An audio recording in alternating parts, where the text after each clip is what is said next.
Hello, my name is David Valdez. And I'm Enrique Castillo. We're co-producer, co-directors of Ugly Little Monkeys, a documentary of the first youth mariachi in the United States. It's a powerful story of young boys led by an Irish Catholic priest, and for the first time, revealing their story. We're a third of the way done with the production, but we need your help to finish it. Please consider donating what you can and help us tell the story about the music, the magic, the pain, and the triumph. We want to thank you for your generosity, and you can help us further by sharing this video. Gracias. Uno, dos, un, dos, tres. They were kids from the barrio. Some musicians. Others had never picked up an instrument. He said, Tiger, you're sharp. And I said, thank you, Father. I didn't know the difference between sharp or flat. You know. Give him the quote. You can be cute for 30 seconds. But after that, you better be a damn good musician. It began in the basement of a church in Tucson, Arizona. Kids as young as 9 studying under the musical direction of a popular Catholic priest. We would practice every Sunday, 2, 3, 4 hours. Then 5, then 6, and then 7. A prodigy. Father Rourke came from a show background, and it was quite apparent. But he was also a very accomplished musician. And perfectionist. Play your violin parts. I've been kidded many times about the unusual paradox of an Irish priest from New York teaching Mexicans their own music. Linda, what are your earliest memories of the changos? I think it was a party that my dad had at his house. I remember. You were good. I was expecting Dorito music, but it wasn't. Dorito music. That's what I call imitation music. People standing around in big hats singing their own music.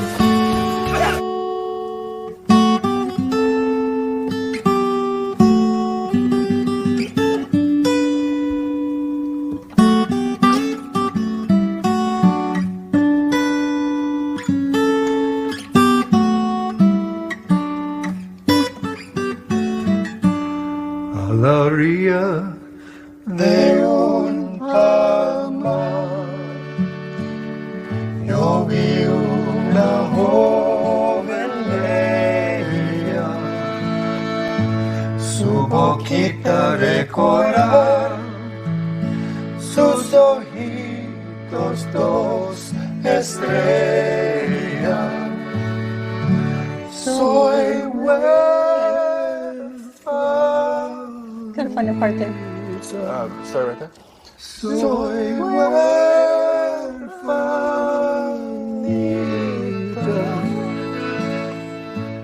I don't even have that note in my speaking range anymore. You said before that you couldn't sing anymore. This isn't really singing. Believe me, it's a few notes sketched in, but it's not really singing. Are you enjoying it? Well, I would enjoy it much more if I could sing, but I can't let them sing this without me. It's a family thing. Shall we? Yeah. You guys ready? Soy huérfanita,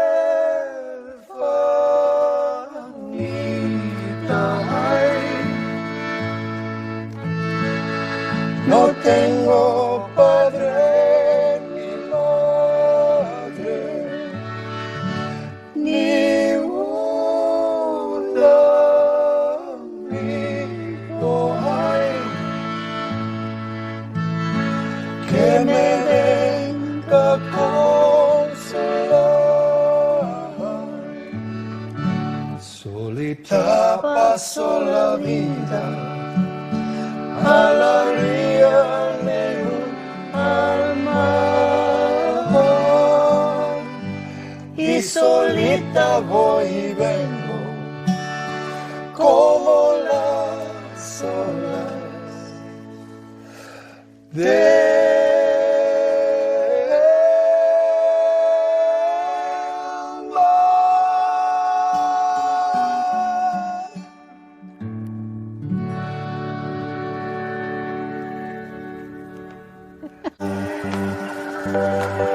Come on, y'all.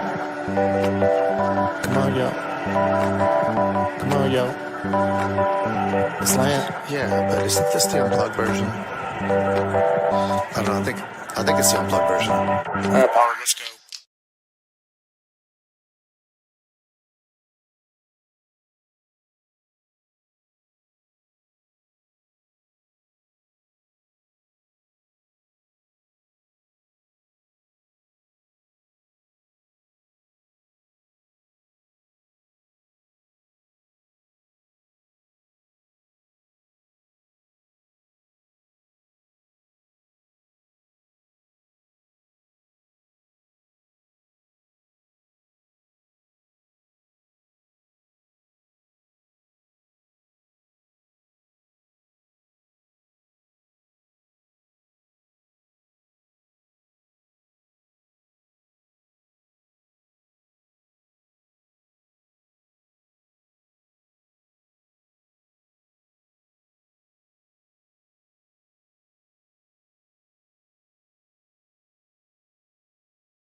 And I was just alerted that I was not on.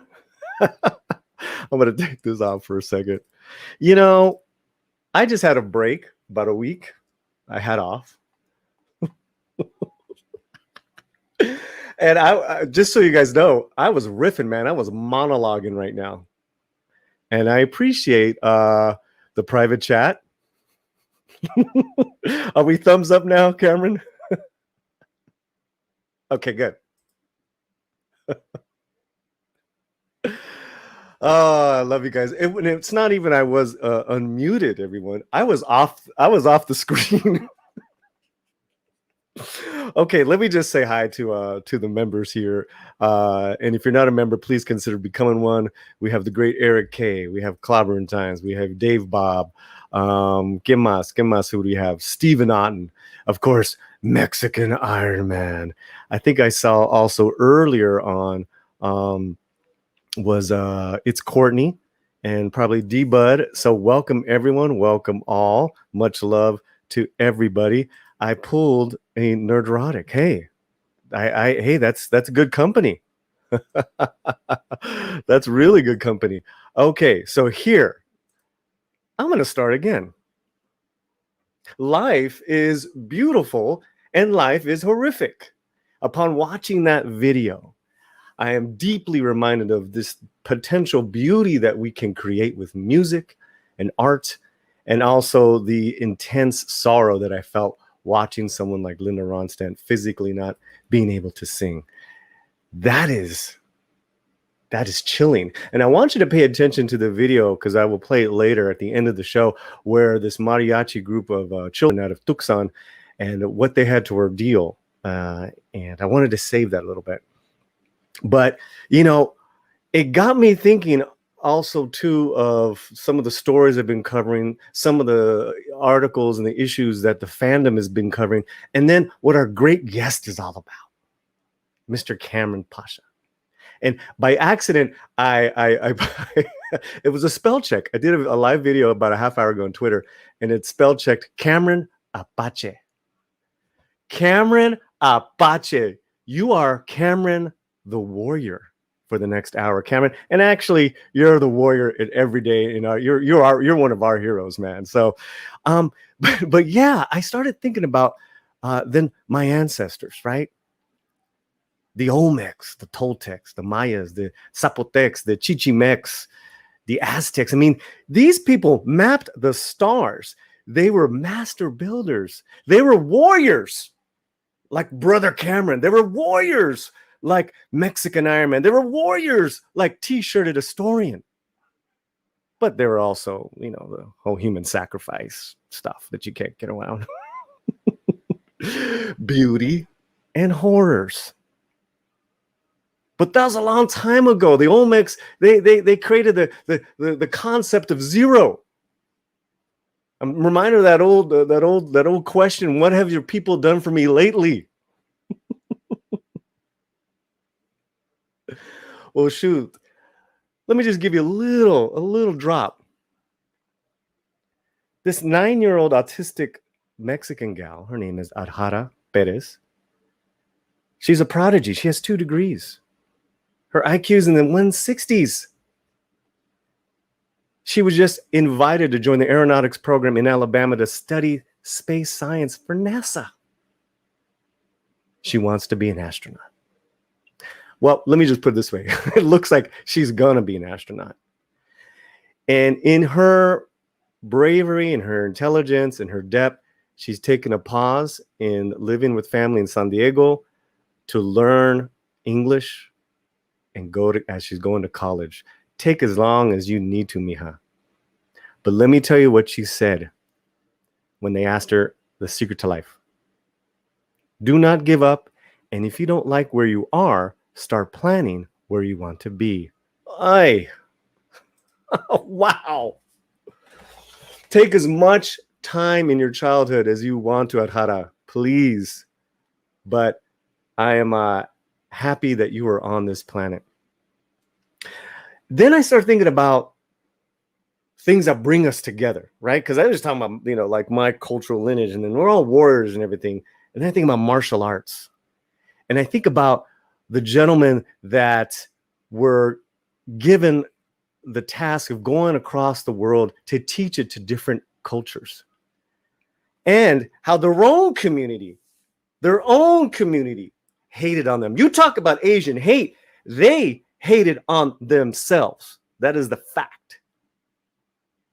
Count Coma, who brought jiu-jitsu to Brazil and taught these two little sickly kids, the Gracie brothers, two little runts, the secrets of jiu-jitsu. And then they like reinvented it so little dudes can have a fighting chance. Oh, Japanese community hated him for that. But this goes beyond culture, goes beyond ethnicity. And before we bring on Kamran, which is going to be very soon, I wanted to shed a spotlight on a new YouTuber, and he's corresponding here on the channel now. You've seen him now. He's a martial artist like myself, and we were just talking about the Bruce Lee fiasco with the daughter, and Quentin Tarantino. I want to spotlight the T-shirted historian. Hey, Paulie, how you doing? Wonderful, man. We're off to a wonderful start, especially when I'm not on camera talking. Hey, I did the same thing the other day.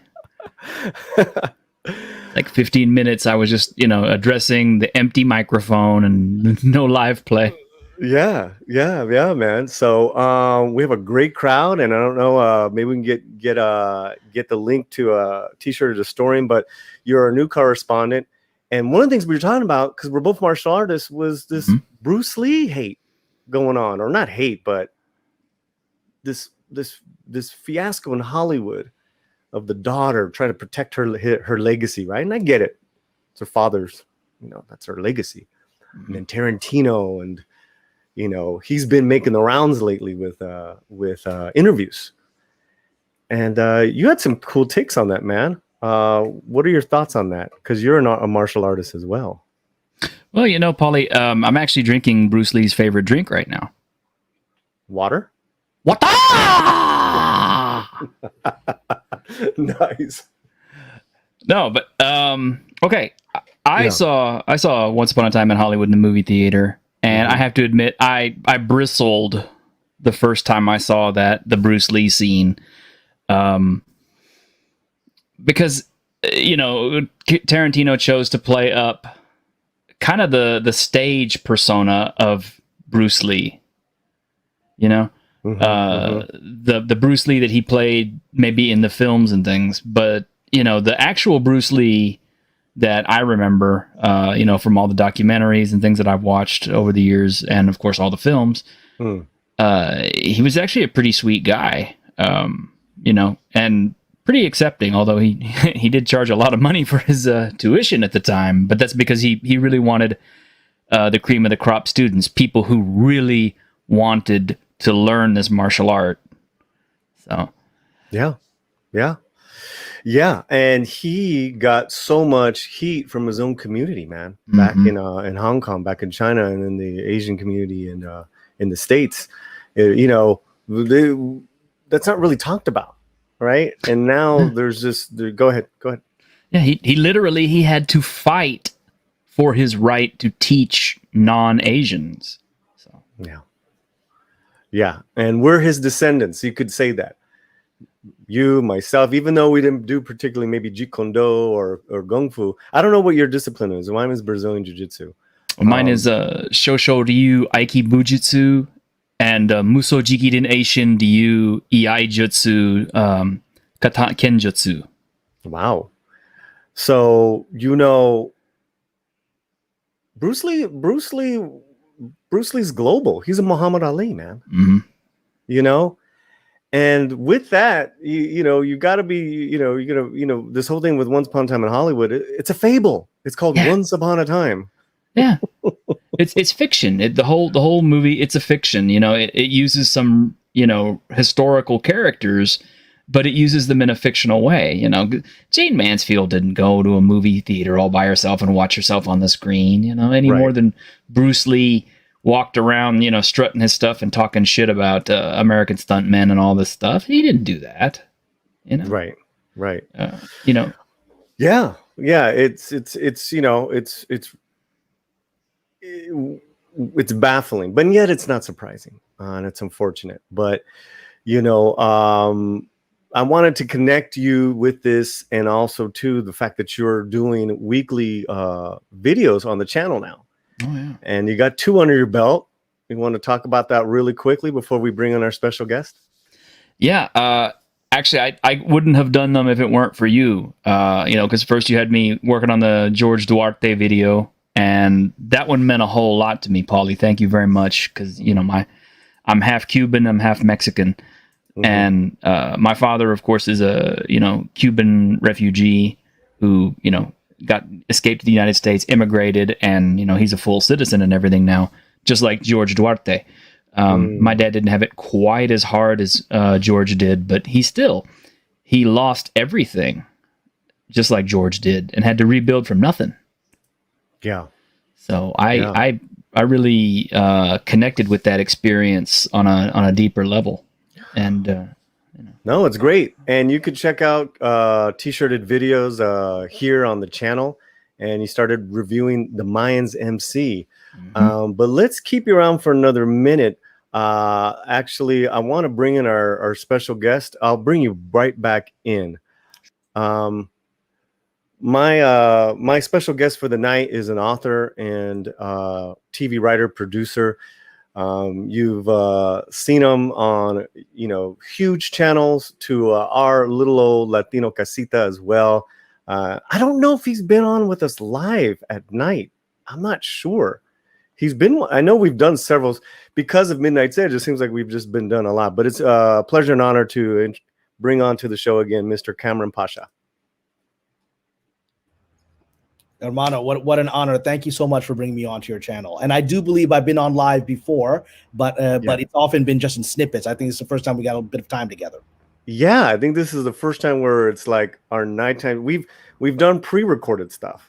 Yeah, we've done pre-recorded, and I've come in a few times. I think you had some anniversary broadcast, and I was actually right. I was actually in my karate class, and I couldn't. But I came out, and I was in my car, and I came in for a few minutes to say hello. And so so we have 3 martial artists. I actually just got my yellow belt, so I'm very happy. Next stage, early stage of this, I'm taking the Fred Villari system of Shaolin Kempo Karate, which is a really wonderful system for me. It's working out well for me. And I just passed my first test, and so here we go. Nice, brother. Nice. Yes, everyone in the chat, please welcome Kamran Pasha. And it's a fantastic community. And man, yeah, you've been busy making the rounds on all these shows, and it's just always so good to see you. And no, I was not evading you. No, and look, and when I say all the shows, I feel at home here because I've actually been in your home. I've met you and loved you. Being and a guest in your home, and so there's a connection that we have. I love all the wonderful friends I have, particularly our friends at Midnight's Edge. We've hung out together, and that means to me. Yep. Well, we have hung out. So I want to bring in one of my new correspondents. He's got a nice channel. I think you guys have streamed. He does have a question for you, and then before he leaves, bring back in T-shirted historian. Salam alaikum, Kamran. Walaikum salam, and I was delighted to hear some of your stories. I want to hear more about your father's journey and your journey, because there's so many, as you know, because we don't, you're not out there putting your face out there. A lot of people will, in this industry will be saying, what do you know about minorities and Latinos and what Latinx? And then you've already shared that you know more than people realize. Well, thank you, Kamran. Yeah, anytime. I'm happy to have you on my channel if you like, or just share time with you on whoever's channel you prefer. Bueno, ¿hay pregunta o qué? Because I want to get to the chat as well. T-shirted. Okay, so you want to go ahead and ask my questions? All right, ask away. Okay.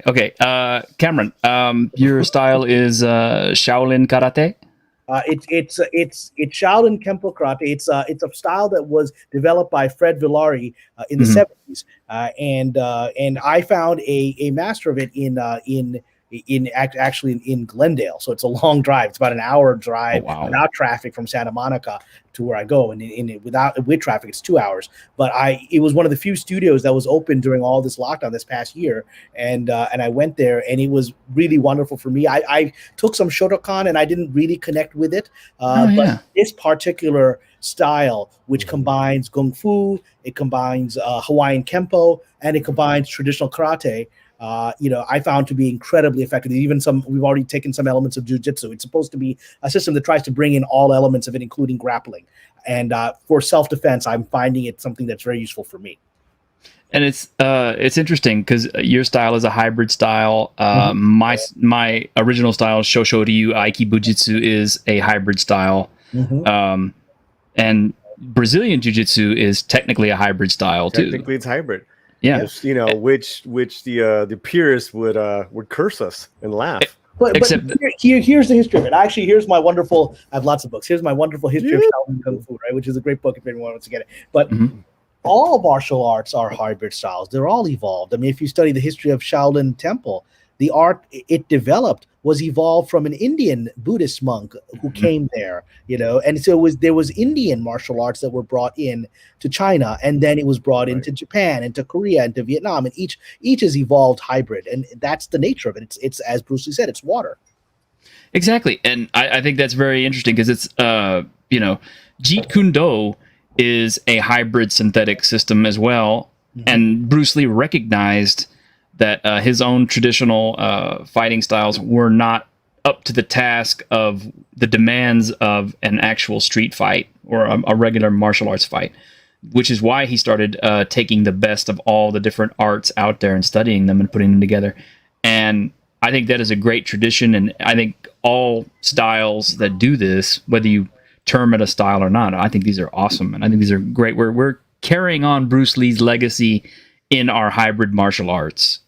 Well, and I wanted to actually comment on the Quentin Tarantino movie. I know you may have to go, but if I may quickly comment, please. It's I enjoyed the movie except for that section.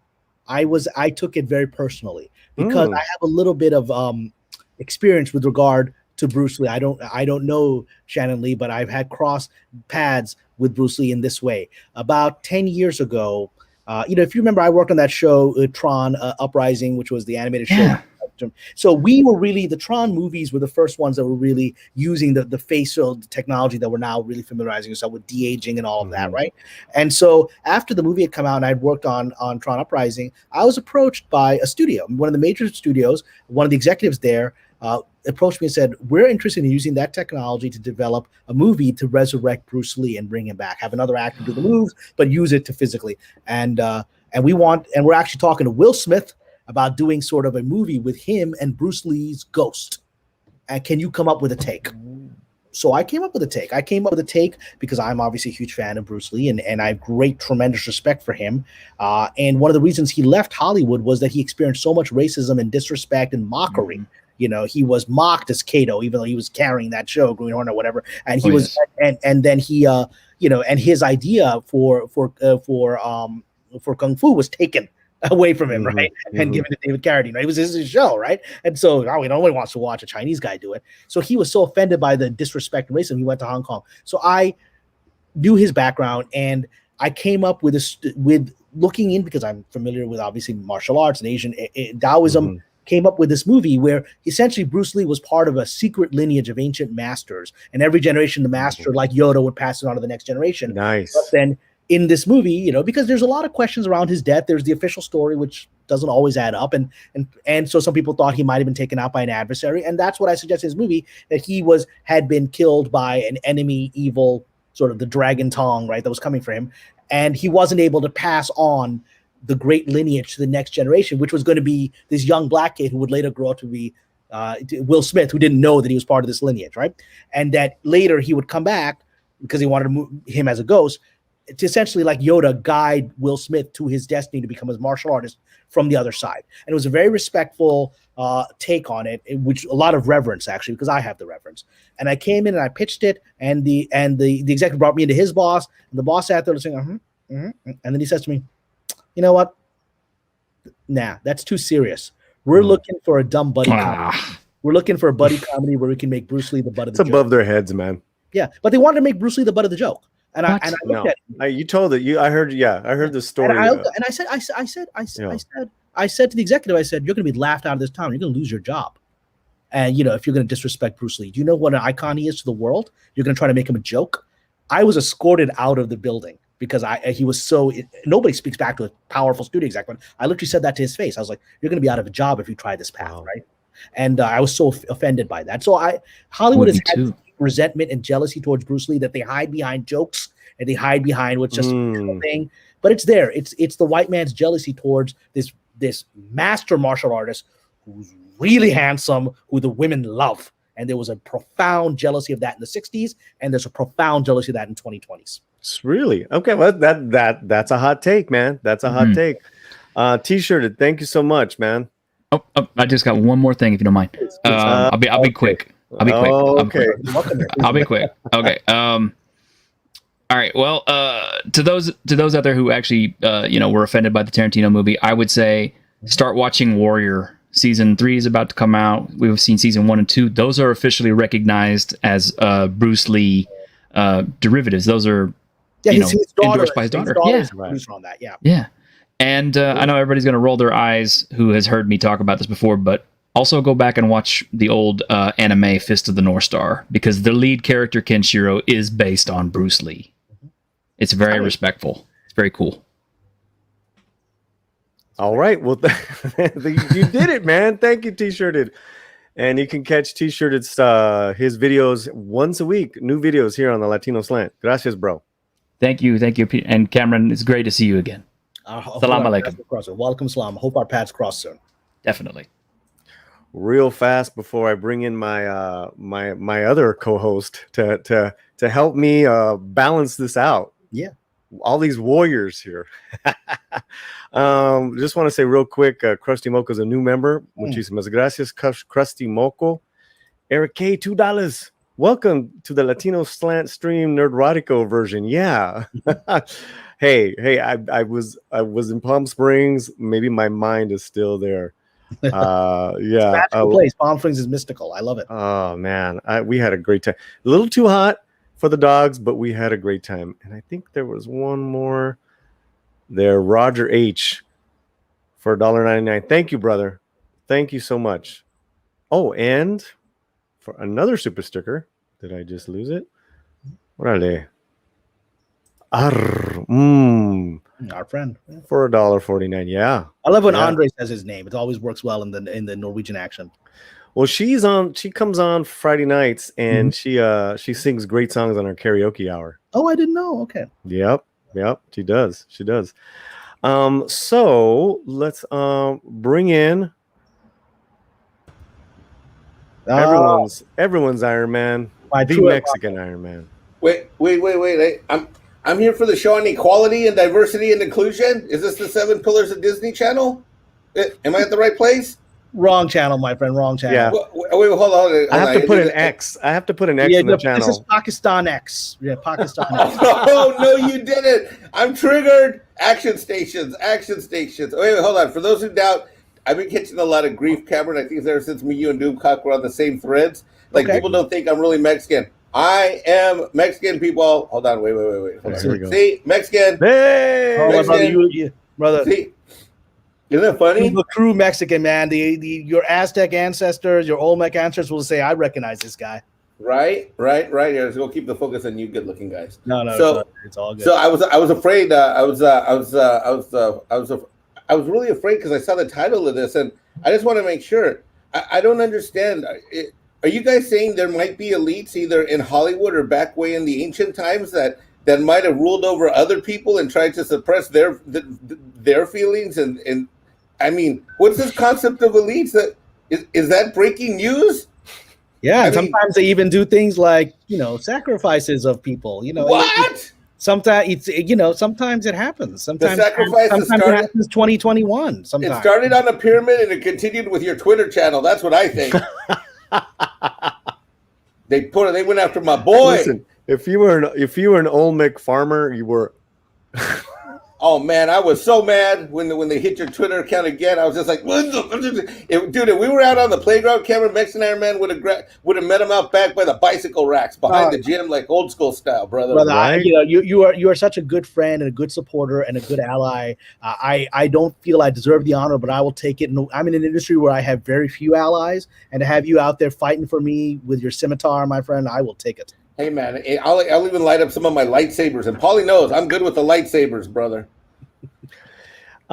So I've gotten some notes that we are a bit pixelated, and I noticed there were some other channels in YouTube today. So some people are saying, I have a muted YouTube video of the side. I see you. It looks good on my YouTube. Yeah. So anyone in the stream, all apologies, but it's out of our hands. Yeah. I think, yeah. So hopefully it's not that bad. But yeah, Kamran, I sent you that story about the Mayan elites and how they were just discovered that they were indeed living up in Mexico. In Teotihuacán, In Teotihuacán. What did you think of that article? Well, I mean, I'm not surprised by it. I mean, this is the Mayans were such a powerful culture. I think it would be shocking to me if they weren't there, right? I mean, they were such an influential culture, and they were, as you said, they were the inheritors of even more ancient and powerful cultures, right? Who had been in that region for a very long time, for thousands of years. So, I'm glad that archaeologists are confirming what intuitively feels true. And I think that's often the case with archaeology, is that, what our intuitions are, it will eventually find the evidence of. And you look, they had this. I looked at some of the images in this. There's some beautiful art, incredibly vivid murals. They have sections of those beautiful paints that still survive. And then there's horrors. There's all these thousands of bodies of clearly sacrificed people. And I mean, this was a complex culture that has, just like our society, that has, its light and its dark side. And and it goes back to the very ancient Olmecs. We talked about Carlos Castaneda, the at least the transmitter of some of the ancient wisdom from the Mesoamerican community, and he claims that this wisdom goes back to the Olmecs and beyond, right? And there was always a battle between good sorcerers and bad sorcerers. That was always taking place, and it's taking place today, and taking place in Hollywood. It seems the more I'm digging in, it seems they're from the gods that are shared to early versions of their gods. Yeah, there is such a clear connective tissue with, from the early Olmecs all the way up to the fatalistic Aztecs, and human sacrifice just got more intense because they were more desperate. Yeah, I mean, this kind of stuff happens. I mean, we've had it in the Middle East. I mean, the Canaanites did this. Why do we have the story in the Abrahamic tradition of Abraham being told to sacrifice his son? Mm-hmm. That was normal in those days. And the story is he's told, stop, don't do it, right? Which means that tradition's coming to an end, right? We're going to stop it now. But that was the norm in the Middle East, and it's been a norm throughout history. When people, in their minds, they viewed this as literally a sacrifice. They're giving up something they love, a fellow human being, sometimes their own children, to make the world a better place. That mindset still exists to some degree in our society. Before we get to there, let's read a little bit about it, because I do not disagree with you, Kamran. A group of archaeologists discovered remains of a mural in various materials in the Plaza de las Columnas, which indicate that the elite of the Maya culture resided in in the pre-Hispanic city of Teotihuacán, located in the northeast of Mexico City. The materials, which included Maya ceramic fragments and a rich consecration offering, and a deposit made up of thousands of human skeletal remains of sacrificed individuals, were found in that area, located between the Pyramid of the Sun, which I believe is the biggest pyramid in the Americas, and the Moon, west of the Caldaza of the Dead.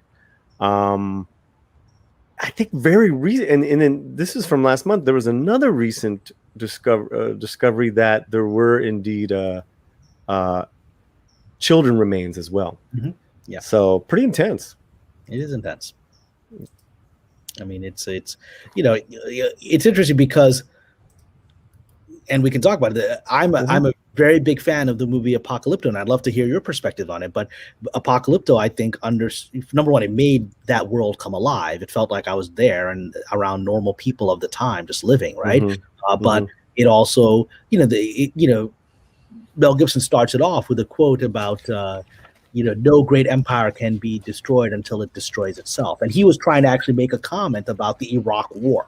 And this was done at a time. He's making a comment about America destroying itself through imperialism and all this stuff. But it's an eternal lesson is that these kinds of practices are coming at a stage in the civilization when it's in decline and it's full of fear and it's full of, anxiety about the future, and it's going to extreme things in order to try to control the world it's in. And I think we may be going through some of that in this moment. We may have gone through some of that in the past year, where our desperate efforts to control phenomenon that was beyond us, of nature itself, led us to take a lot of actions that at least I think we need to question with time. And Stephanie, who just said that she loves that movie, she also threw us $4.99. Thank you so much, Stephanie. Hey guys. Hey. I mean, that when I saw that movie in the theater, you have to see in the theater. I mean, it blew me away. It blew me away. It captured my imagination of what I thought, certain images would be. And then it really creeped me out as well. Well, but also the humanity of it. You see these guys, they're standing around, they're joking around, they're with their buddies, and then they've got these soldiers of this empire coming to kill them, right? And then they just wants to protect his family and his baby, right? It's so human. It's so like that's what it would be like to meet these people. They're normal people. I mean, they're just like standing around making jokes in ancient Mayan, right, with their buddies, and then suddenly they're in trouble. I mean, it's very real. Yeah. And I absolutely, because I actually haven't seen it in years. So I'm just trying to remember the parallel stories, because she was she actually gave birth in a cenote, right?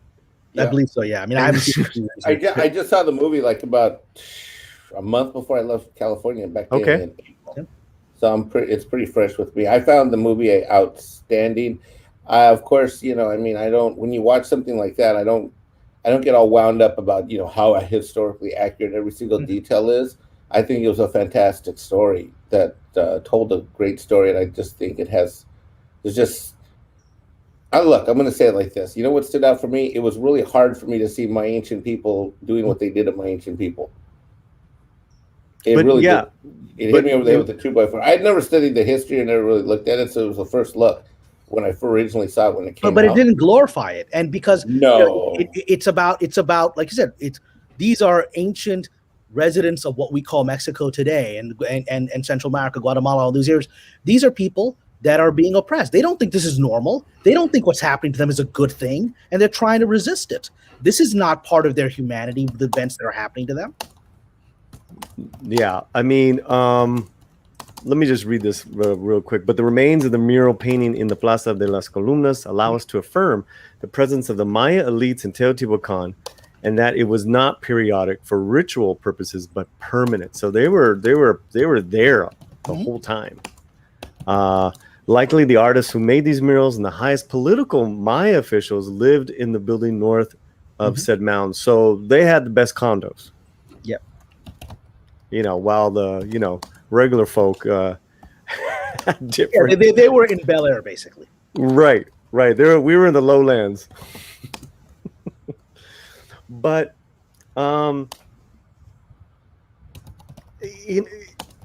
it just says to me that nothing's new. Like, we learn about our history. It's good to learn about the horrors as well as the beauties. Because think of all the inventions that from rubber making to the craftsmanship and the master building, and then their blood. They were a very aggressive warrior people. The Teotihuacanos were warrior people. The Aztecs were warrior people. They were not liked. That's why they were the dog people. On the outskirts of all the towns. But then they finally conquered and were able to rule for a little while. And they were the ones who actually named all these people. The languages, the names are Nahuatl, as far as Olmec and Maya and Toltec. That's all from the Aztecs loving on. And whether they were really connected, they definitely embellished on their legends. So I don't know, man. I know you've done some other, streams, with other YouTubers about lost civilizations, ancient aliens. I thought you would like this subject. I wanted it to be a little different than what we normally talk with you about, as far as the present day Hollywood story. But yet, it is, like you said, completely what we're going through as a society right now. We're going through it, and it's the reason that time period fascinates me. Again, because I mentioned Carlos Castaneda, and I think if anyone who hasn't read his books, I would actually recommend starting off with this one, Journey to Ixtlan, which is actually the third book that he wrote, but it's really the first one that goes into his spiritual journey. The other ones are really more about his experimentation with hallucinogenics and things like that. This is more of his spiritual journey and learning these ancient Mesoamerican spiritual techniques from Don Juan, who is a Yaqui Indian, and one of the things, I'm a Sufi, so I was an Islamic mystic, and a Sufi teacher once said this to me. He said, if you want to understand the hidden world, what we call the ghaib, the world that the senses do not understand, that's all around us, read Castaneda's books. He's a guy from Turkey. He said Castaneda's books, the wisdom of the Mesoamericans, reveals a lot of secrets that Sufis don't say out loud. He said those books, we were shocked when we read them. It was like, oh, they're telling stuff that only the highest Sufi masters talk about how the trees are not just alive and conscious. Sometimes the trees are angry at human beings, and they don't at what we've done to this world. I mean, there's all these levels of reality that the average person can't access that are in these books. Mike, I think we can hear you typing. Oh, sorry. It's all good. I hope he's taking notes on my thoughts. I know he's taking mad notes. Muted. That's weird. So people were claiming that okay, is that better or no? Yeah. Oh yeah. All right. There you go. All right, yeah. No, yeah. And yet, the deep ancient wisdom that you said from shamans to curanderos to here of these Americas, medicine men, they were almost, but not really. They were almost taken out. Yeah, they were so almost taken out. And now, though, the ancestors of those people that tried to take it out, they're now going back to that shamanistic way of life, learning from shamans, and in maybe in a true American fashion, maybe selling the Toltec wisdom a little too much. Yeah, we got the crystal, whatever. Yeah, at the Bodhi tree store or whatever. So yeah, you know exactly what I'm talking about. Yeah. But I think it's a good thing to emulate. If you're going to emulate something, deep, ancient, and wise. That's how any of this is preserved. I mean, why is it from a Western academic, Carlos Castaneda, that we have this knowledge, right? Don Juan chose him. Perhaps from a mystical level, he was chosen because he's the kind of person, that's going to be able to translate this to the West. And that was done in the 60s and the 70s. And now in this generation, people are doing the same. And that's a good thing. I went and studied Hawaiian Huna in Hawaii and the Big Island. And the teachers that I was studying with, they were traditional Hawaiian descendants from the ancient kahunas, right? Mm-hmm. But they had chosen a white guy who was running the institute for them, whose family had been in Hawaii for 150 years and was deeply immersed in traditions. And he was a better hula dancer than they were, and he was able to do the ancient Hawaiian chants with the proper intonations that most Hawaiians can't do today. So they're like, our people are forgetting this wisdom. This guy, we're going to use this guy to preserve it because he's going to get it out there, and he's going to get it out to white people and to brown people and to Asian people. Because our people they're too busy trying to become American and hang out at McDonald's, right? They're letting their own tradition go away. So we're going to give it to this guy who's going to preserve it. Hey, Paulie, I need to interrupt you real quick. Yeah. So I've been getting this report over and over again, including some direct messages on myself. So apparently people in this stream right now, if they're on a cell phone, it looks like it's fairly stable. But for some reason, and I'm monitoring this myself on another computer, the desktop keeps crashing the show. Yeah, and so what I've said to you guys, and I apologize for that, but that is a YouTube thing going on right now. That has happened on a couple other channels, live streams that I popped in the last couple of hours. So, okay, yeah. So sorry guys, but yeah, get on your mobiles or iPads maybe. Yeah. Okay, that's all, sir. Sorry about that. No, don't be. And please, Mike, you're here. You should. I want you to be part of the conversation. Yeah, please. Well, I threw myself a super chat to ask you, Paulie, that. JPRPH1 for 449. Hail Slantinos. I'm so happy to listen to Cameron again. He's one of my all-time favorite guests on any live stream. God bless you all. Salam alaikum. That's great, man. That's great. Thank you so much. And I want to acknowledge our friend Stephanie Janicek, who did just a little post there about the Catholic Church.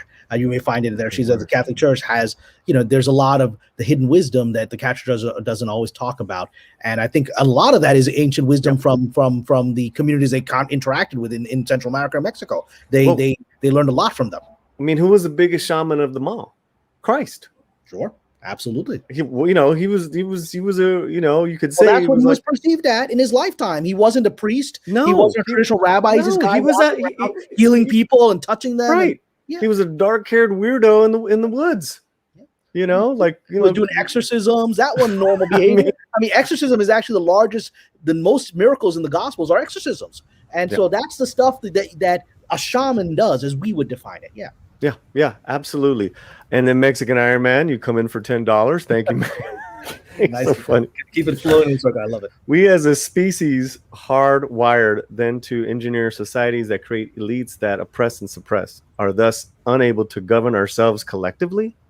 Yeah, what I meant to say is, are we as a species hardwired then that we engineer societies that create elites? This elite group that Paulie talked about. This is really a question more for Cameron. I want to see what he thinks. And then, are we truly hardwired that we're unable to govern ourselves collectively for the long term because so many of these civilizations and societies fail eventually?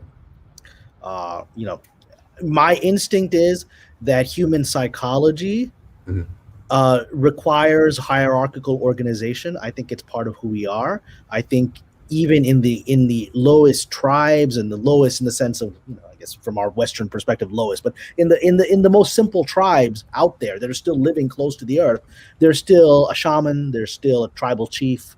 It's just human nature. And if those people decide that their interests are more important than the interests of the others in the group, they'll become corrupt and they'll do what they feel is necessary, and they'll mislead people. I mean, that's why when we study the ancient, Mesoamerican legends of the Olmecs and the evil magicians, I mean, this is nothing new. We study the history of Babylon, and we see the rise of the priests that took over their religions, and in all of our religions we've had this.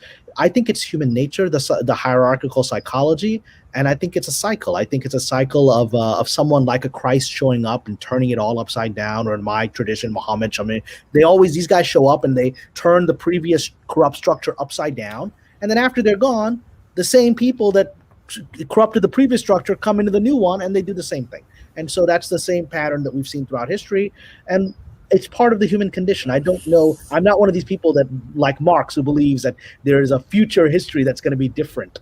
I just think we're going to. Marx, that lazy piece of crap. What a loser! I did a deep dive on his life story because I wanted to find out who is the guy behind some of these thoughts. What a lazy, crappy dad, lazy ass piece of horse crap that mother effing loser is. It's no one. I mean, truly, is just an absolute absentee dad, loser, unproductive, leech, borrowed money from everybody on the planet Earth, wanted things for free. I mean, all of the thoughts and ideas that he came from the. If you think about your thing, I envisioned this guy when I was done doing the deep dive research on this guy. I'm just like, wait a minute. So if he were here today, he would be at a bus stop, unemployed, probably unshaven, probably, unclean, and a complete and total mess of a guy, and wanting everything for free and everybody to do everything for him. That is the life he led. And he happened to have had patrons and benefactors that felt sorry for him, that otherwise none of his stuff or none of his wacko ideas. You've hit the critical issue there, Mike. Well, which critical issue? The issue of patrons and benefactors. All of these guys with bad ideas have patrons and benefactors And even when the ideas are proven to be bad, they continue to have patrons and benefactors. And it's because the patrons and benefactors know that these ideas will create the hierarchical system. If you have the average person believing these bad ideas, it will disempower them. It will make them weak and easier to control. It creates a stratification of a few people on top. It's exactly why someone like a Malcolm X is a threat to the system, because he's teaching people at the bottom of the system to empower themselves and disengage from the power structure. You got to take that guy out. Right, because it's so interesting that you say that with all this Latinx that I got all heated about in the month of June, and boy, oh boy, I think I was doing a rant or two a week there for a good 5-6 weeks. I actually said, I'm going to go back and read some Malcolm X. I'm going to go see some videos, and so I did a deep dive on some YouTube videos of him speaking. Yeah. I read some of the write-ups of where he was speaking in the different communities, some of the papers that are out there. And it's really fascinating to see. I mean, hey, Latinx has nothing to do with Malcolm X, especially in terms of thought and concept. Yeah, I mean, this is exactly opposite of it. Anyone who studies the man he was what we would consider a traditional family man with traditional religious values. I think you come up to him with gender fluidity, he'd be like, brother, who's telling you that stuff? Why are they telling you that stuff? Who wants you to believe this? Do they want your community to reproduce? These people don't want your community to reproduce. Why is that? Right. I have a question for you. Those are the questions he would raise. Yeah, I have a question for both of you. And then I'm just going to pull back and I want to hear what you guys have to listen. So then what makes the United States so special with its Constitution and its Bill of Rights and, within this human history where everything has basically been one king or another, one dominant, deity, well, not deity, but like someone who acts like a deity, governs like a king, governs like a monarch. We have this whole human history where that's repeated over and over and over again. And maybe there's the elites that surround them. But what makes the United States so different with its Bill of Rights or Constitution? Is it so different? This is it? I don't know. I mean, this is a resurrection of an old idea. It's a resurrection of Greek republics, right? It's a resurrection of Plato. They tried this a few thousand years ago. It didn't last. The Greek republics didn't last. The Roman Republic didn't last, right? Right. They keep trying this. It's why Ben Franklin said, when asked what kind of government you created out of the Constitutional Convention, a republic, if you can keep it. He knew it couldn't last because human nature is that hierarchical structure. And here we are. We're in a generation right now where now the Constitution is seen as contemptible by a lot of people in this generation. And there are a lot of really good ideas in it that are being thrown out under various labels. And so we're at that stage where people don't want it anymore. Well, not some people. Some people. But it's a louder voice than ever in history. They have a loud microphone right now. But correct. But yeah, I mean, I guess you're asking me, I am. I think it's pretty amazing, what they put on paper and what could be and what can, and I believe Edo said it from the Consequentialists is that, the good ideas won. Like we won, you talk about a system. I think the system now has been working and, those are like bad words to say. But with the events of the past year, they did a job on a lot of the weak-minded people, and they stopped thinking and asking questions, which is our human right to do. To have and some like to ask a lot of questions because some like to act. They don't like to act until they have a formulated opinion, an educated opinion. That's what you do. So those people are now being canceled, of lack of a better word, losing jobs. I mean, it's just nuts. So what I say is people of all different walks that are where, because look at, we don't have to, it's crazy that any group's going to agree on everything together. That's not the point. Nor is it healthy. It's not a good thing. It's not a good thing to find truth. Right. I've been on streams where, of course, I've been, people have disagreed with me, but, I thought that these people, on some of these streams lower the bar. And it's like, we can't do that. We can't lower the bar. Yeah. The slant, I'm going to do the opposite. You're gonna lower the bar on me because of my last name, or what you think, or I don't know where you're getting ideas from. I'll tell you what, I'm gonna raise that bar on the slant, and I'm gonna elevate the conversation. And that's why we got onto this tip with our ancient elders and our civilizations. And I'm like, Cameron, perfect time for you to come on, brother. Because I'm fired up. And we just need to keep the fire, for lack of better, just keep the fire lit, guys. Just keep the fire lit and keep speaking. I'd like it to be cordial, but that's just me. Well, but look, I love what you just said there, because again, I'm going to go back to my icon Malcolm X, because what he said, talked about excellence. His thing was, he went to the black community and he said, these people all underestimate you. They're calling you this, this, and this, and telling you, and you believe that, and you're calling that to each other. Look at me. I was a prisoner. I was a drug addict. I was a criminal. Yeah. And then in prison, I memorized the dictionary, the entire Webster's dictionary. That's why he was this incredible orator. He could sit there and not only give these incredible speeches, he would go into the nature of words and their Latin origins and the deeper meanings. I mean, this comes from a black man in New York who's talking about the Latin origin of words and their deeper meanings. In the 50s. And black people were like, that's my standard? I'll do that. What's a standard? Yeah. You're all telling me I should be out there drinking and playing craps on the streets. This guy's telling me to go memorize a dictionary, have a business, become prosperous. That he held up. That's why he was so dangerous, because he held up the standard. He said, why are you telling my people they're this? Why are my people telling each other they're this? And that's why that ideology, while I don't follow Nation of Islam, but that ideology was so critical, because it told black people at the time, who were being told by everybody that you're inferior, and they're telling themselves you're inferior. It came out with this ideology saying, no, you're the original human beings. You are the chosen ones of God. Nobody had said that to them. That was a necessary psychological break.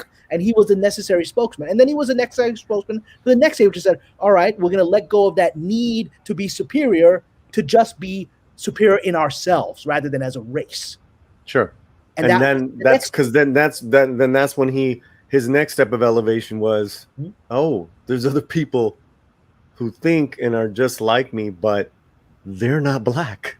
Yeah, and that's great, and that's exactly. It was wonderful. That was a day. I remember reading that autobiography in college and just really like taking it to heart. That it wasn't just like it was about his black experience, but it was just he elevated it, man. And I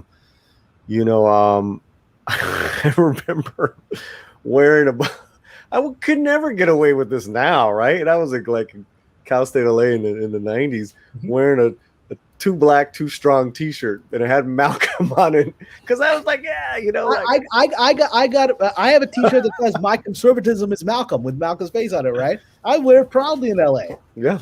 Well, he used to talk about all the time. He says, I watched this one interview that was on YouTube, when he says, so what do you want the white people to do for you? I don't want the white people to do anything for us. The white man needs to leave us alone. The white man needs to not let us be us. And the question is really, what do we need to do for ourselves?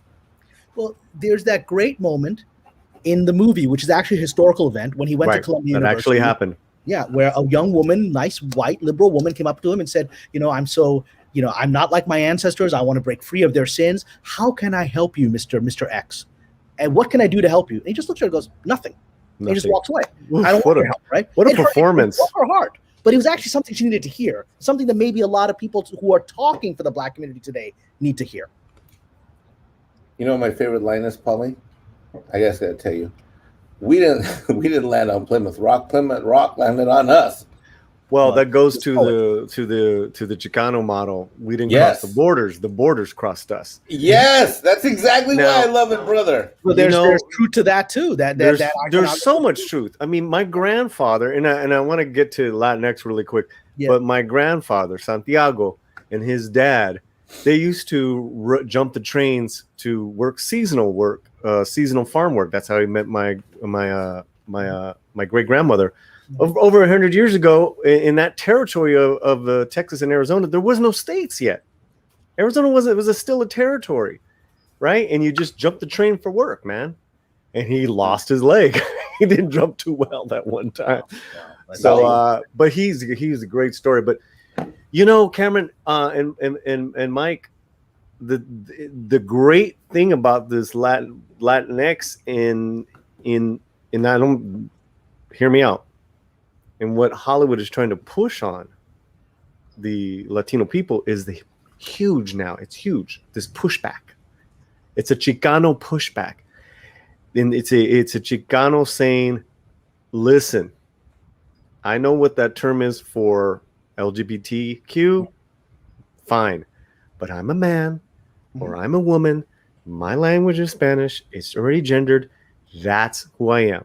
We are Latinos." But this Chicano, and Chicanos have always been so bombastic, right? And, you push them, they get politicized, and it's just like, and, and then there's so I think there's a strong pushback, Mike, on happening now more than I'm seeing more and more people actually doing videos.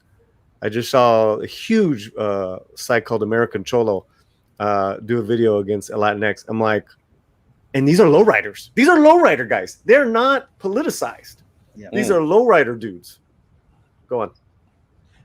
Well, I wanted to say, I actually just today, I was talking to a producer about a potential project, about getting involved in a potential project that is based on major Latino stories. I don't want to reveal any more than that, right? But the producer kept saying Latinx. I didn't want to argue with him. I just kept saying Latino. I'm just not going to play along with it, right?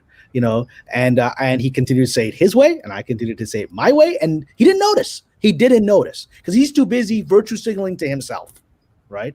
He's too busy, so he didn't notice the phrase I'm using. He doesn't care what I'm saying. He's too busy making sure he says the right thing to fit in. And I want to give a big shout out real quick to Technical Chet for $20. Wow. God bless. Wow. Woo. Hey, Thanks, fellas. Tech. I love to hear you speaking out on all matters that affect all Americans. Yes, sir. I wanted to give you a little something to show my appreciation. Gracias. Also, Cameron, I miss you on Twitter, but I understand your reasons. 100%. Hey, thank you, Technical. Let's for all the let's take a quick little break for all the our members, our new members. We've been having a lot of new members sign up, Cameron. It's been awesome. That's right. And people that gifted us super chats. Let's give you guys a little boogie break because there's nothing better than seeing a cholo dance. Here we go.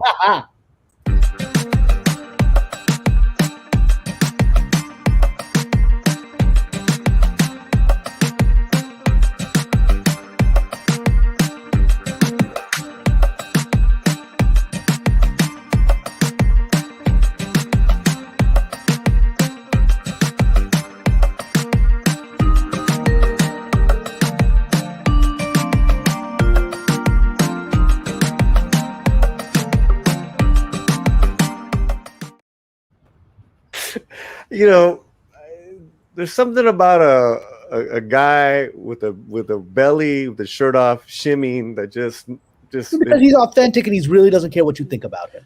Look, and for the ladies at home, that was before Mexican Ironman started his recent diet and regiment workout program. So, ladies, don't get dissuaded by the video. And really fast, Steph and Janice are saying good night. Steph, you rock. And Elijah Snow comes in with $9.99. The Wocoso are legitimately afraid of Chicanos. Their self-assuredness and self-respecting masculinity are terrifying to deconstructionists. Absolutely. He just hit it right there. He said, that's what I experienced in Hollywood. Most of the men I meet in Hollywood, they're powerful. They're also incredibly weak. Wow, they're weak. That was a powerful You meet quote. them. Yeah, it's a powerful quote. It's truth. The men I meet in Hollywood, they are pansies.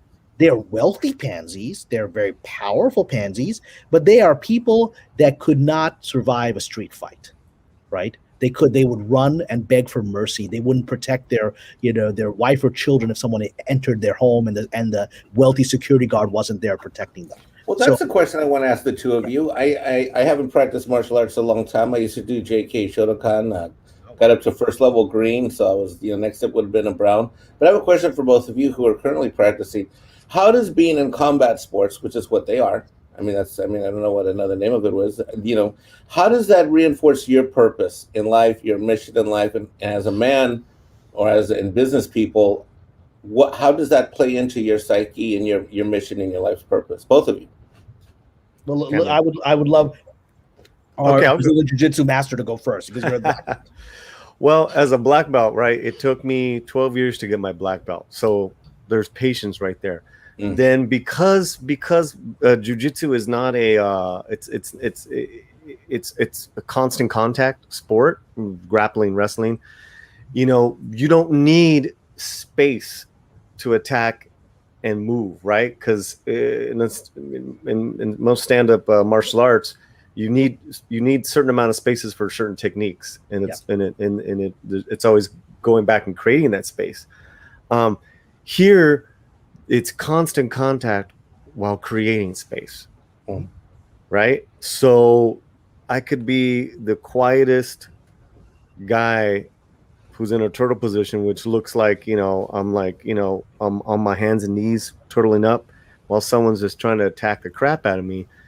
But they're the storm. I'm just going to wait it out. So I remember for the first couple of years as a white belt, it took me forever just to get used to that anxiety, and I had to let it go. Then I started getting those concepts together, different moves, because it's like chess. It changes within an instant, your reaction to what your opponent is doing. So I will say this, that martial arts is probably the greatest thing a man can do. It's the ultimate physical and spiritual outlet for a man. Besides my sobriety, guys, it's the thing I love doing the most.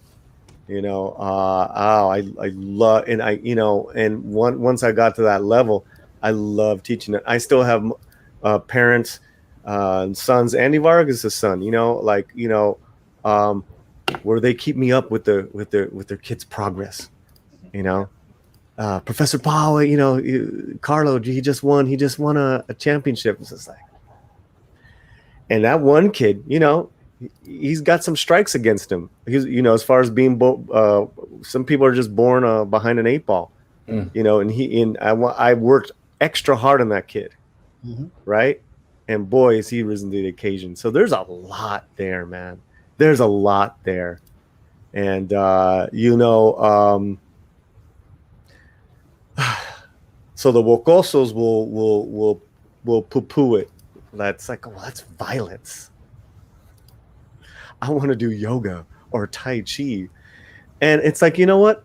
I do yoga. I'm very well versed in yoga as well, and Tai Chi, because a true martial artist learns many martial arts. There you go.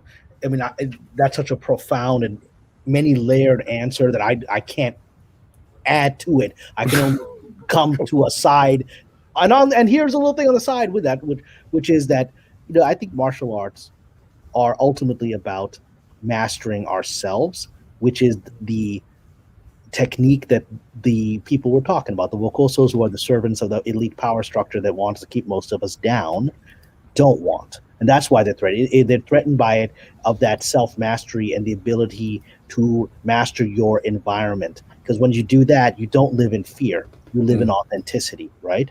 No martial artist goes out to seek a conflict, but they know if it's presented to them, they will be able to protect themselves and their loved ones. And those who want the power structure, want the rest of us down, do not want us to have that confidence, because they don't have that confidence. That's why they need to be at the apex of a pyramid, because that's the only place they feel safe. My brother, they're the elite trying to keep their power. So they saw that moment in time last year, and they got us to fight each other. They got us to kill each other. They got us to piss and shit and put down your own blood, your own people. They succeeded for now.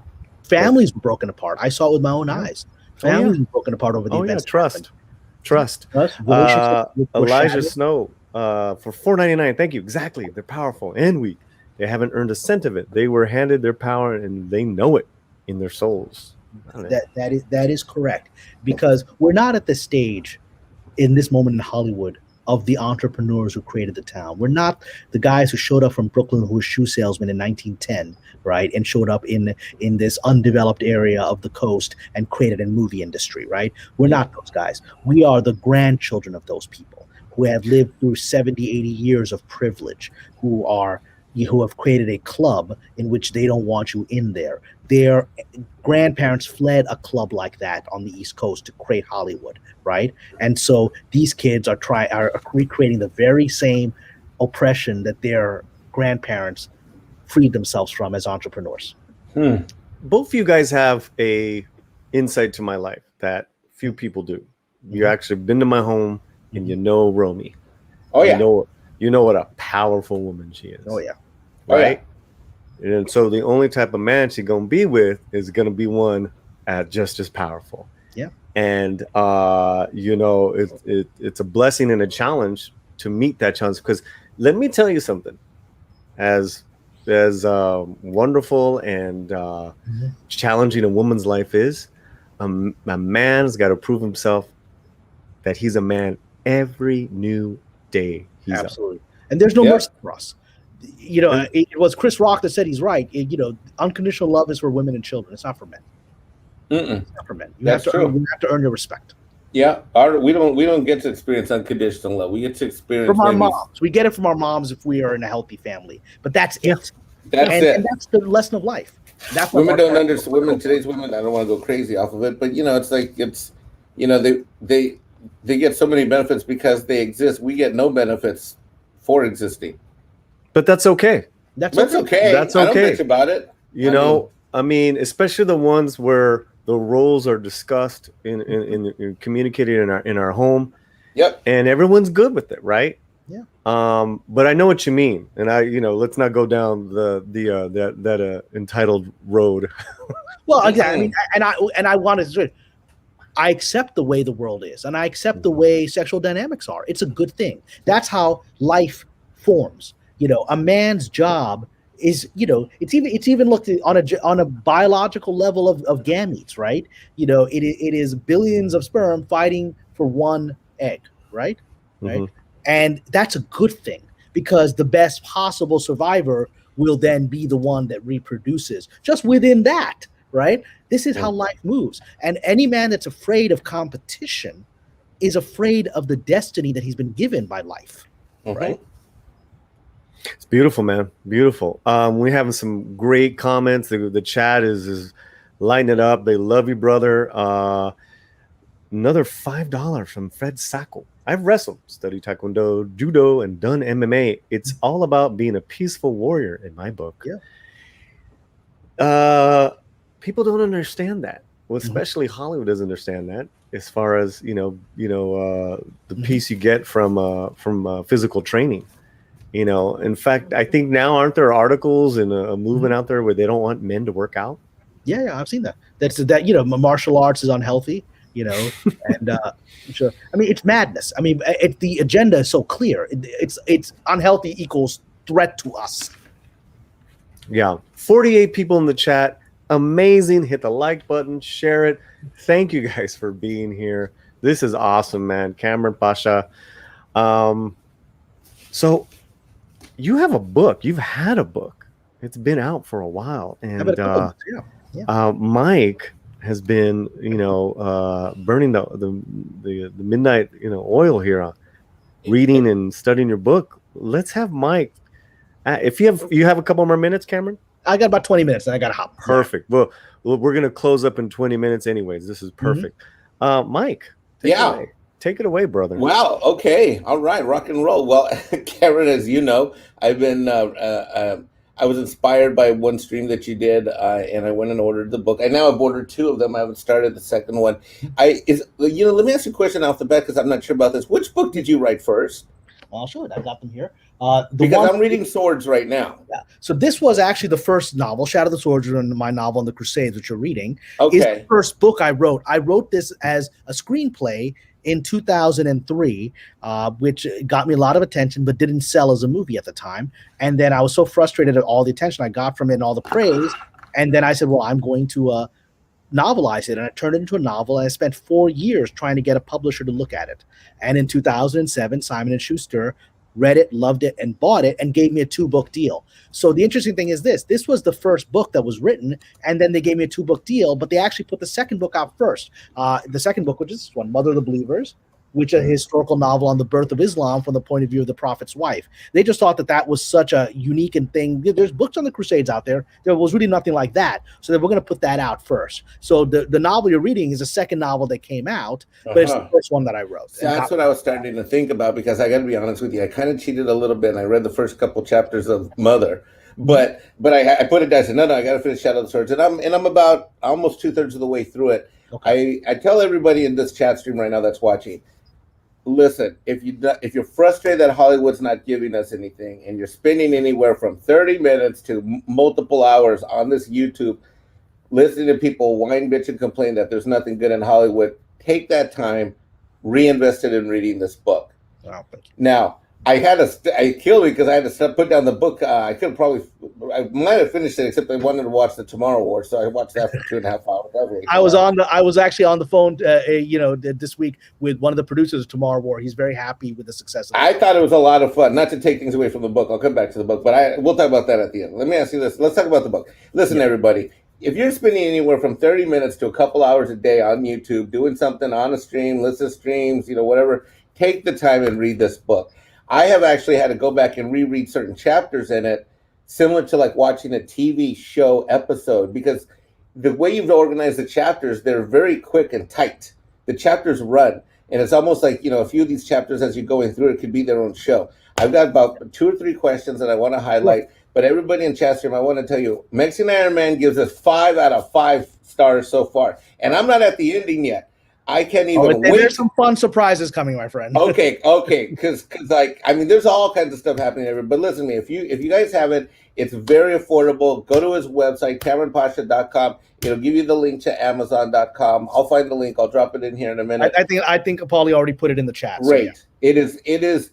Yeah, this book is worth it. I would have paid 5 times to read this book. The enjoyment I've gotten out of it. And this is based directly on my screenplay. Literally every chapter is one scene of the screenplay. All the dialogue in the book was the original dialogue of the screenplay. I just created the narrative structure around the script. So this is literally the screenplay come alive. And that's why people really go, it feels like I'm watching a movie. I'm like, yeah, you kind of are. All right, so I've got a few things to get. So when people don't understand, a movie came out that deals with this subject matter, but what your book does is it really deals with it in a much more intelligent, comprehensive, and entertaining way. Was the Kingdom of Heaven, which Kingdom of Heaven. Interesting enough, the story of that movie is the prequel to this novel. Could you share that real quick? Take a quick minute and share that. Defeating the Crusader kingdom. The Crusaders had taken Jerusalem in 1099, and they held it for about 80 years, and they created a kingdom there. And it's a beautiful movie. I think some of it is inaccurate historically. It made out that Crusader kingdom to be a lot more liberal than it was. It wasn't a progressive society, and Saladin was a lot more progressive. But even the movie acknowledges that. And then in the end of that movie, Saladin defeated the Crusader kingdom, and the Crusaders, essentially the Christians of the Holy Land, remained, but the European Crusader knights went back to Europe, right? Yes. And so that's what happened. And then that movie ended with Richard the Lionheart, the King of England and France, saying that's not going to stand. And so he leads the Third Crusade, and that movie ended with him going off to that crusade. And my novel begins with that battle that ended the Crusader kingdom, and then follows the war between Richard the Lionheart and Saladin. And there's been other novels that have been written about that, never from the perspective of the other side. It's always from Richard's side. And this is more from the Muslim and Jewish side, even though I think I did a fair job on Richard. Richard is a complex character, and I think people realized that he was, in his lifetime, his own troops didn't like him. He was a bit of a villain. And so, he's been mythologized in sort of the Robin Hood stories, but that's not what the Crusader historical archives tell us. No. And so I try to present him as honestly as possible, but also to make him complex. I didn't want a plastic villain. I wanted to show, why would this guy go all the way from England over there and do atrocities? What motivates someone to do something like that? And I think I explored a little bit of that. And there's really 3 heroes or 3 characters. The book, the cover of the book, it pretty much. What I love about it is it starts off about talking about how the Muslims and the Jews were so together in so many ways. Yeah, they were an allied culture. The idea today was one of the reasons that Hollywood was nervous about my movie, because showing Muslims and Jews as allies against a European invasion doesn't fit the Hollywood story of where the Middle East is today, right? Oh, it's so well done in the book, though. Well, these were cultures that understood each other, and the one of the main characters, the woman on the screen that you see here, we see, to the left is Saladin, to the center is Richard, and to the right is Miriam, who is a central character in the novel. She is fictional, but she's based on real life people.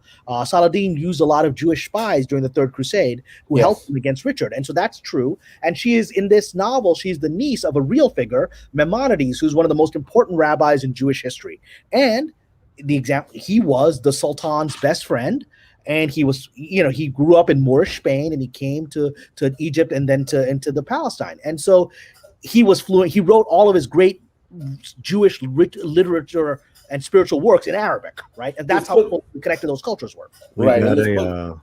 We have someone that wants to be in the movie. 300 Mirrors. If you need diversity, hire actress. I'm here. I hire actresses because they're good, and I love to see her work. So I would hire you because you deserve it, not because you're diversity. I love 300 Mirrors is great. Thanks, Lily.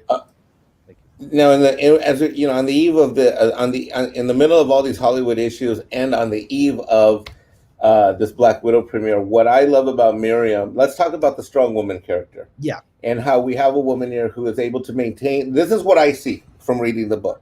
Because she's really the central character. She's the spy between the two cultures. She is the lens by which the story is told, in my view. Okay, even though we go a lot of places in this book, she's the lens by which the entire story is told. Yes. And she is strong in so many ways. It starts by, I don't want to give too many spoilers away, but there's an opening scene in the first, I don't know if it's the first 10 pages or the first 30 pages. Yeah, it's a preface, yeah. Yeah, so it lays with a very difficult situation, which she's already mentally overcoming. And then as you go through the book, the strength comes out. And what you've done is you've developed a character who is a strong woman, maintains her femininity, has to respect a lot of roles and a lot of customs in order to really tell this story. And I want to talk to you about, why did you go with that lens? Why didn't you go from just, I think it could have been easier, or you could have been more, you could have gone through Saladin, you could have gone, I know why you didn't do the Richard the Lionheart's lens, but what was the motivation and inspiration for how you decided to come up with the Miriam character in order to have that be the lens? Well, the funny thing is this, I wrote this book 20 years ago almost, right? And you're way ahead of this this curve of all. Yeah, I've always been interested in strong women. My other novels about Aisha, a young girl who becomes the wife of Prophet Muhammad, right? And then outlives him and lives this incredible life. And so, I've always been interested in strong women because the feminine is what interests me, the actual feminine, because it is pure magic, it is energy, it is connected to nature, and it is turbulent and it's scary. As a man, a female has so much range of complexity. As a guy, I'm a pretty simple guy. I want food. I like pretty girls. It's not complicated, right? I get angry and I'm normal. Those are my levels of emotion, right? And then I meet any woman and she's a million times more complex than that, right? It's like you're looking deeper and deeper into a diamond with new facets appearing. I met the lovely Romy, the love of Paulie's life, and just in that one meeting with her, that woman has 10,000, 100,000 facets still to be explored. I'm sure you as her partner are still learning about her complexity and depth, right? So that's what women interest me. So I wanted to tell the story. That's a real woman. There's some really great comments. I want to get through a couple of them. Donkey Source Rex, just want to give you all props for letting Cameron talk about different than SW, Star Wars, I guess. He always seems like the guy who knows a lot about a wide range of subjects. Yes, you do, sir. Yeah. Vinzinger L. O. Taku. Mr. Pasha, you, sir, are as talented as a Magna creator and an anime creator combined. It's awesome because you're brilliant. Well, I will take the praise. One of the reasons I come on channels like this is that I'm an industry who just keep telling me, we're not going to give you nothing. Get out of here, you loser. And I come here and I still find friends out here who appreciate me. So thank you. It gives me the energy to keep fighting. So thank you for that. And one more, the Seaman says, hate to say this, but buy the book as a physical copy. Kindle books can be disappeared. Great. Yes. I fully agree. So when I say I bought the book, the book is physically by my nightstand. And so is the other book that I bought. Yeah, and it could be disappeared. It could be disappeared because already when I was kicked off of Twitter last time, somebody was going through that novel and trying to find things that were inappropriate, like the early scene we talked about when young Miriam, she's a teenage girl, young girl who's in a very bad situation. Somebody said, "I find your mistreatment of a young teenage girl to be highly inappropriate." I was like, "You didn't read the chapter, man. You have no idea what happens and how it turns into." And it's like, it literally. But already people are like, the adversaries of me are going through my books to try to find problematic things. And so who knows how, somebody may one day try to cancel them. And so it's good to have physical copies. It's a quick read. It's a great read. And I went back and your description of the universe and the world that existed on this planet at the time is absolutely meticulous, sir. Well, thank you. Absolutely meticulous. I will not reveal the secrets of what's coming. I will only say this one choice I made on voices, because we actually do spend a good amount of time with King Richard and Knights William. We get to see their points of view. You will discover that there's only one chapter near the end of the book where I actually go into Saladin's mind. It's everyone else is talking about him. And he's a major character. Everyone has something to say about how they're perceiving him. I only go into his mind near the very end in one chapter, and for me it's the most important chapter because he's this almost mythical figure. Even the Crusaders admired him. They didn't want to fight this guy. They loved him, but we go into his mind and his insecurities and his fears, and we get to see the world from his point of view just once. And to me, that was the most important chapter, and it's still coming. You'll see it. And another last. Yes, Paulie, hopefully let me go. Yes, let me go with one more question. Yeah, let's go. One last question. Okay, last question. When I'm reading through this book, I'm being thoroughly entertained. I'm learning things. There's things I thought I knew about the period that I didn't know that, shedding light on. What lessons do you hope that someone who reads this book draws as they look out at the world in the lens today? Because I can tell you I've come up with some of my own, but as the author, what do you hope that the readers capture? It's the lesson, Mike, of why I wrote the screenplay right after September 11th. I actually wrote the first draft in 2002, right after September 11th. And the reason is because the enemy, after September 11th, everyone is like, the enemy is Islam. I said, the enemy is fanaticism. The enemy is inhumanity to each other. And that takes different characters in different moments in history. We talked about this moment in, Aztec history when they're sacrificing people, right? Is that the moral character of these people? No, that's a dark moment in their history. So we have, as human beings, we tend to look at each other and make generalizations at a moment in history of who the good guys and the bad guys. That always flips. The emotional and psychological things that make us human do not change, right? And whoever has power has certain things that do. Whoever doesn't have power has certain things they do. And that flips throughout history. So that's what I wanted to explore here. Can people read this book? Can, a conservative white Christian, and I have quite a few conservative white Christian friends who've read this book, right?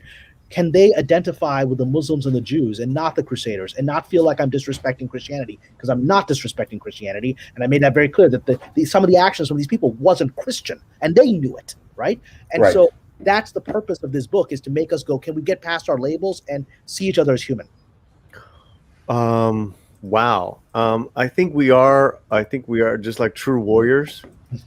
Mexica, Toltec, Aztec, and what would be Pakistani warriors? We are the descendants of the Pakistanis actually feel a lot of connection to Turkish culture because the Muslims of India that built the Taj Mahal were actually Turkish, right? The Mughals were Turkish, right? And so we have a lot of connection. When I went to Turkey, people actually literally physically embraced me as a brother. They're like, "Oh, our Pakistani brother has come." So the Turks had these incredible warriors called Janissaries, right? Well, I wanted to say was that us three brothers are bringing you guys an amazing show that apparently YouTube is giving us a lot of problems, but we are 48, 50 people strong watching this show. Thank you so much. So here's what I want you guys to do after this show. Share it. Let people know YouTube is trying to take it down, because I'm getting so many notices from you guys, not only in the chat, but they've screenshot what happens when the channel's gone, when the stream's gone down. They had to reboot. That's not accidental. That's not. And it's never happened to me before. And that's different than what I was seeing on other channels. So, regrettably, I tend to bring this chaos where I go. It's like Pigpen; it just follows me. Por favor, man. We didn't just say that we're warriors for nothing. So, doesn't stop me from continuing to be your brother. I'll go with you where you go. We're still here, Susan. Well, but we're still Susan. That's funny. Well, she's too busy giving herself awards right now. Right. Yeah, little Latino Slant. Yeah. You heard of that? YouTube created this new award, and who's the first person they gave it to? Their boss. That's amazing. A failed civilization right there. Amazing. Wow. Great job, Mexican Ironman, on the novel questions. Oh, thanks. Well, one day I hope, to actually, and I've talked about this, one day I hope to be on this channel talking about my Moorish Spain project, right? Which I sent to Romy the script, and one day, God willing, inshallah, ojalá, I will make that. And there have been, it keeps coming, it keeps going away. We had momentum this year, it went away again. There's some new options for it, but that's a story that's going to get told. God willing, it'll just, the town resists it, but I'll find a way. It took me 4 years to get this book published, so I don't give up. That's it. Great. So, Mike, any other? Oh, I could go with him for 3 hours, but what I'm going to do is this week I'm going to finish it, and then I'll be done. And boy, oh boy, Cameron, you better be ready, brother. This is the best thing I've read in a long time, and I try to read about at least one, if not 2 books a month when I can. So this is fantastic. Well, here's what I would like to do, Cameron. I'd like to invite you back, and I'd like to do a membership private stream on our Zoom Pro account with Mexican Ironman, and we really dig deeper with the book, but also we keep tearing down the Wokoso culture, if that's cool with you. I'm always honored to come on here, and if you want to do a private chat, that's absolutely great. And I think people should subscribe to this channel. It is a very special channel. I haven't found anything else like this out there, and it's a special group of people. So please support them. Oh man, thank you so much. And JPRPH1 comes in $4.99. Love the stream. Love Slantino. Love Cameron. So that is one thing that you guys have created. Odega Outlaw called us last year Slantinos. You don't have to be a Latino to be a Slantino. No, it's universal. It's universal, guys. And who wouldn't want to partake in the great Latino culture, man? And you guys are going to save America. In all honesty, you're going to save America because your values and your family heritage and your traditions are going to save a country that's lost its sense of self. I really believe that. Well, when you look at this, you look across the land. Who does the heavy lifting of this country? Mm-hmm. And you know who does the heavy lifting. Yeah. I mean, and God bless them. And yeah, man, me and Mexican Ironman have said this time and time again. I think we're going to be saving fandom month after month, right, Mike?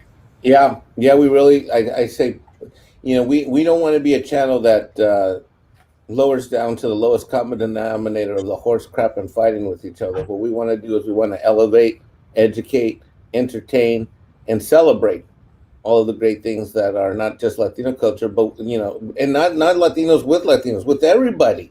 Yeah, I mean that's what I love about the Slant show and the Slant programming is that I got friends in England, I got friends in Australia, I think I met a buddy in New Zealand now. I got Cameron, my brother from another mother, that's down the street from where I used to have an office at 5th and Santa Monica. Well, you're a Stanford guy, right? I'm a Dartmouth guy, so it's good. We both ends of the country. Yeah, well, I almost went to Dartmouth. I went and I got in, but I was too far away. From home. I wish you had gone. We would have been there. But whatever, Stanford's fine.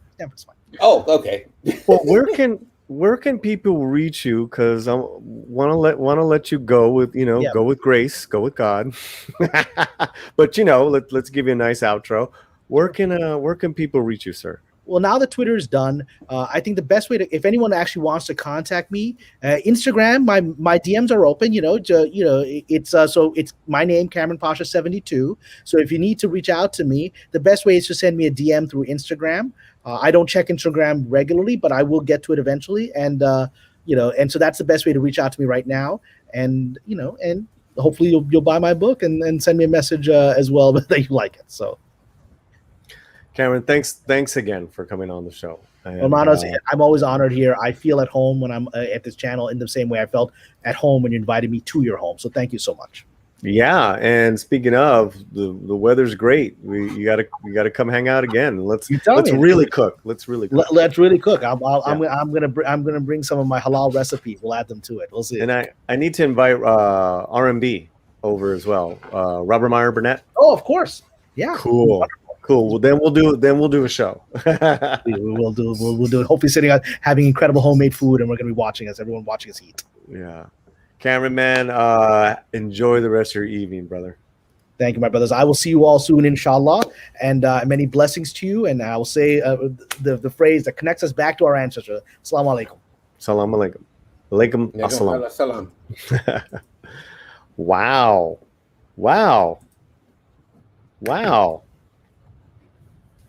How do you feel, Mike?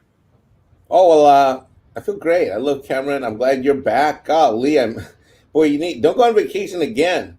I know sometimes behind the scenes, sometimes I like to think, I'm always talking to Paulie, and oh boy, when he's gone, boy, did I miss him. Man, I missed you. I'm not afraid to say it to everyone in chat. Boy, did I miss you, and boy, am I glad you're back. Yeah.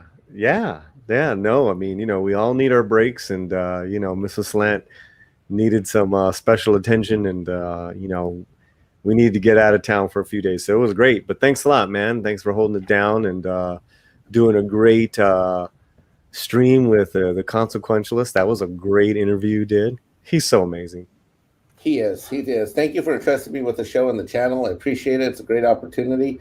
I'm such a big fan of his. I was a little fanboyed out, I have to admit, and the technical stuff behind the scenes, oh boy. Mexican Ironman was a little rusty behind the tortilla, if you know what I mean.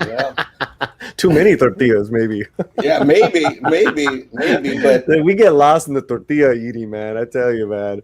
It's funny, real fast. Like I made like some eggs and bacon like before we drove out of town last week, and I had like a stack of corn tortillas, man. I must have made like a half dozen small little breakfast tacos. I was just downing them. Mm-hmm. I love it. All right, I'm gonna let you go. I'm gonna say hello, say some hellos to the chat, and I have some announcements as well. Actually, stay for the announcements next week. Force of Light Entertainment. Those two ladies will be with us. Cool. Very cool. And in a couple of weeks, we're gonna have Andy Vargas of Santana, not only coming back and singing, but he's gonna do a live singing DJ set. So awesome.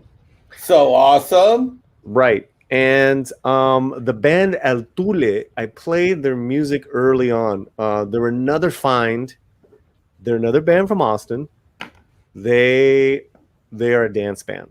So when you think of Latin music, El Tule delivers, and we're working out to where they are going to perform live for us here on the channel in about a month. And then last but not least, you saw the video, guys, in Mexican Ironman of Enrique Quique Castillo, who's from Blood In, Blood Out, talking early on in the show. He is producing and directing a new documentary that you might have saw if you paid attention about this mariachi kids group from Tucson. So I'm going to leave you with the rest of that video, but we're going to have them all. We're going to have Enrique here on the show. We're going to be raising money for the documentary. Me and Mexican Ironman are going to work that out. But here on out, I want amazing shows for you guys. And so we're just going to be kicking ass every Wednesday night, brother. That's exciting. Yeah. And then, of course, you have Friday night, you have our karaoke. We'll be here. Awesome. Yeah, I think this Friday night is open mic. So any song you guys want to sing, it's open, like your favorite songs. Yeah. All right, brother. Well, I'll let you go into the green room, and I'll Thanks, talk everybody. to you soon. Thanks, Paulie. Bye-bye. Thank you, Mexican Ironman. All right. So what an incredible show. Thank you, Kamran Pasha. Thank you, T-shirt historian. Thank you, Mexican Ironman. And like I had said from the beginning, no civilization is in the history of man has been like this 100% virtuous, group of people. Maybe the Olmecs, but listen, they came and went because they were just mercantile people. So we've had a very riveting show on a lot of great topics of the past and how they're and how stuff just seems repeating itself. So I'd always say, keep your slant fuerte. Fuerte means strong. Whatever your slant is, keep it strong, guys. Keep it true, keep it real, keep it going, keep it honest, keep it bright.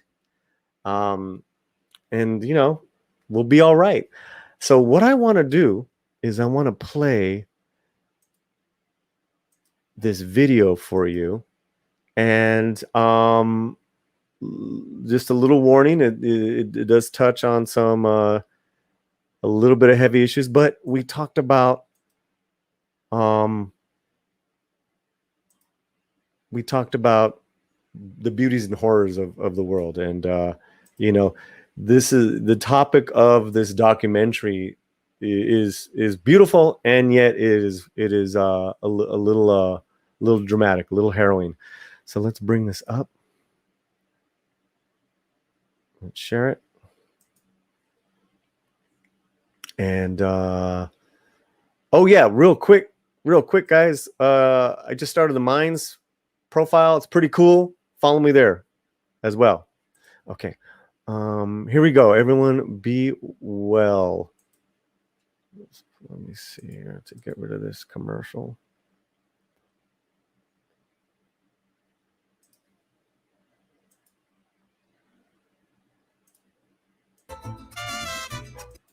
Music. Let's go back a little bit. I was expecting Dorito music, but it wasn't. Dorito music. That's what I call imitation music. People standing around in big hats singing their own music. They would become international sensations. From Tucson, Arizona, CBS News presents Look Up and Live. Today, the Mission and the Mariachi, with Los Changuitos Feos and their director, Father Charles Rourke. He groomed them to take the stage, Father Rourke was a perfectionist. to carry themselves as charros. He always emphasized presence. stand up straight. Use the mic, go close to it, go away from it. Be noticed on stage. Some gritos, guys. How about a little whistling? They emerged an international tour de force that touched generations.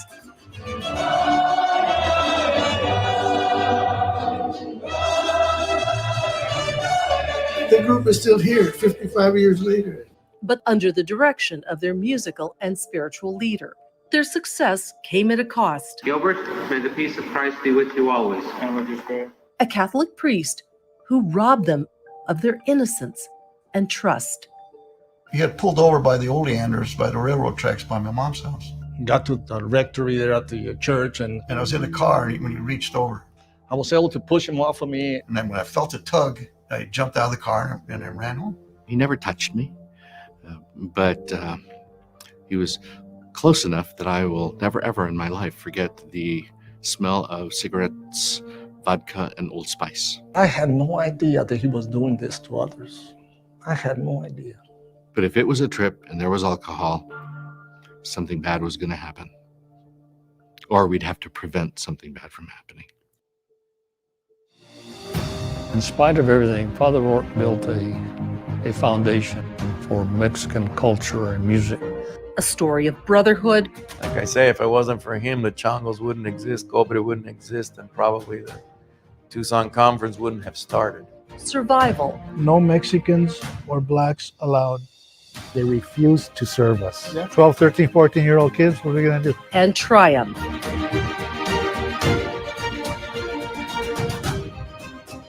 As we have gone along and the kids have learned more and become better performers and gotten a greater knowledgeability about the music of the mariachi, the music of Mexico, they have developed with this a definite sense of pride and accomplishment in the music.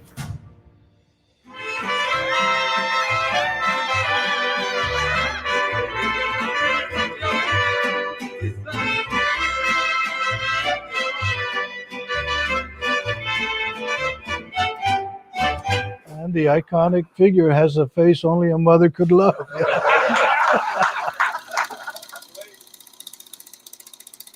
All right. Yeah. So Good. that production is gonna come here, and Enrique Kiki Castillo, who was in Blood and Blood Out, one of the great actors in that movie, he's directing this documentary, and it's an important documentary, obviously on a bunch of different levels, but this is something I believe in, the Slant believes in, and we're going to do a fundraiser for him and his project. So we had a couple of comments, and before I close it out, I just wanted to acknowledge you guys. Stephen Otten for $5. Great stream. I have both of Cameron's books on order. And as they said on Firefly, hashtag can't stop the signal. All right. Yep, there's my minds. Thank you. Thanks. Some people are already following me. I appreciate that. Thank you guys so much. Wonderful, guys. We'll see you Friday night with our Karaoke Geeks show. So have a blessed evening, and God willing, we'll see you in a few days. Paz, and wherever you're at, like I said, keep your slant fuerte. Come on, y'all. Come on, y'all. Come on, y'all. The slant. The slant. All right, Paulie, let's go.